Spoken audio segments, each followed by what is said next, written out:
Hello to Maryland's beautiful 8th Congressional District. It's Jamie Raskin coming to you from my office in the Rayburn House Office building for my favorite time of the week.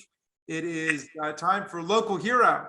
And what a wonderful local hero we have for you this week, this first week in February, which is, of course, African American History Month. Our local hero is Dr. Winston Anderson, who is the co-founder and the director of the Sandy Spring Slave Museum and African Gallery, which is an extraordinary resource for local African American history and culture in Montgomery County. An accomplished biomedical scientist and research director, Dr. Anderson got his master's in zoology and his doctorate in biomedicine from Howard. In 1975, he was made the chair of Howard's Department of Zoology, where he served until 1983, and he stayed on the faculty as a professor of biomedical science.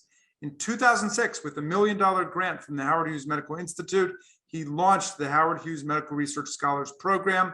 He's also a founding member of the American Society for Cell Biology and was the first African-American scientist elected to serve on the ASCB Council. In 2011, he was awarded the Presidential Award for Excellence in Science, Math, and Engineering, mentoring by President Obama.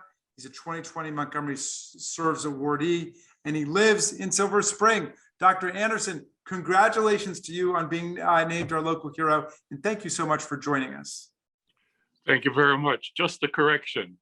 I got my PhD from Brown University, and after many years, traveled through Harvard and finally became the professor at the University of Chicago and returned to my alma mater to see what I could do to help them develop and train scientists. Well, okay, that's wonderful. Thank you for filling in those details. I didn't even scratch the surface of your educational pedigree. Well, all of that is amazing.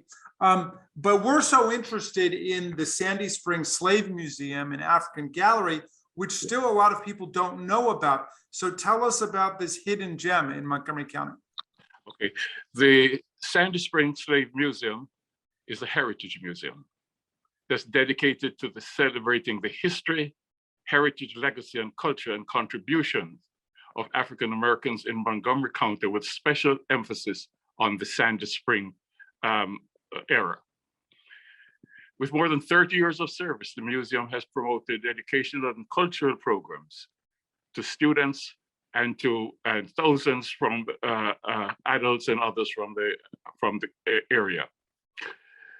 The museum has an attached art gallery that is available for others to understand the history and the diversity of the cultural exhibits that are there.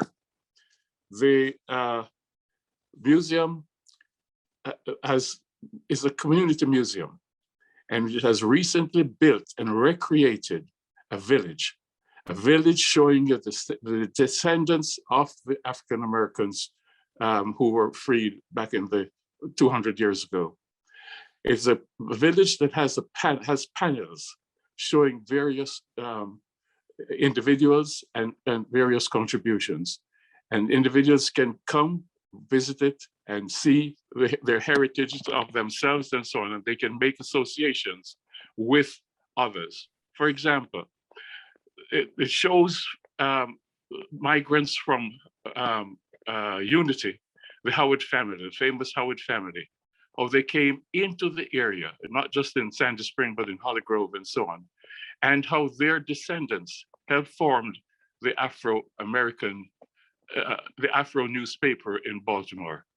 Shows the activities of, for example, the Mitchell family that came from Ashton, and how they migrated to Baltimore to be Theron Mitchell and those individuals.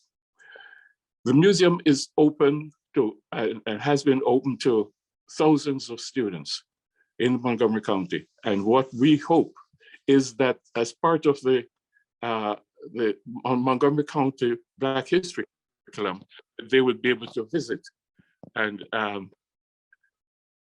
that they would be able to visit the museum and participate in the activities. We have ventured onto developing the Oddfellows Lodge. This Oddfellows Lodge has been and was the only place that free Blacks could assemble during the segregation era. It has over 100 So years. you're talking like in the whole Jim Crow era? Yes, yes, it served there. From basically like the 1880s through the 1950s? Exactly. Maryland law did not allow the gathering of these Blacks at that time. So the Oddfellows Lodge has a strong history of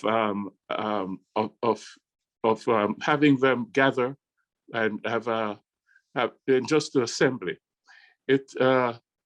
We will now develop this lodge into a center for cultural and performing arts. And we have invited a group called Amazing Theater Company to participate and be in residence in the lodge. Here we will try to have the community participate in all cultural and physical activities through theater, through music, dance, and song. And it should be a very attractive site for the community. And Dr. Anderson, let me ask you, is that in the same space that the actual lodge was in the Yes. 20th century? Absolutely, the Wow. same place. It took us 15 years because and funding from the Maryland Historical Trust, which was good, but it developed the lodge that had no water, no running water, no internal plumbing or in that. So it took another 3 years to get that settled. So now it's complete and ready for action, and hopefully we will involve all members of the society of the area to participate in activities in the museum as well as in the lodge. Well, I've only been out there once or twice, and it was a long time ago. So I'm going to make it my business to come back out to the Sandy Springs Slave Museum and African Gallery. Is it open now for visitors? Yes, it is. It is open now. And let me just show one very interesting thing. We have been for the last 30 years collecting voices from the past. Old people who developed the community, like Bob Hill, who was the first major builder in the area. And we have his voice, and the voices of the Negro Leaguers and of the prominent people in the community. That's going to be a fascinating addition. And by the summer, that will be complete. And we just invite everybody to come. That's remarkable. Well, just tell us, but before we go, reflect on what the importance of having a museum like this is. I mean, why is it important for people today, especially young people and children, to experience this past? And you're going all the way back to the period of slavery, through the Civil War and Reconstruction, but then the Jim Crow period, leading up to desegregation. But why is it important for us to actually experience these things in the same places where they happened? Yeah, I'd say by highlighting the historical sites representing African-American achievement, the program will raise the profile of heritage areas, ensuring that residents and visitors alike become tourists and spread the word of showing that these individuals who succeeded beyond all expectations and who retained their legacy and culture in the area. We want our visitors to recognize that these people succeeded beyond all odds, and we want them to recognize that and allow it's a learning experience. It will be a program that will inform larger Montgomery County. Yes.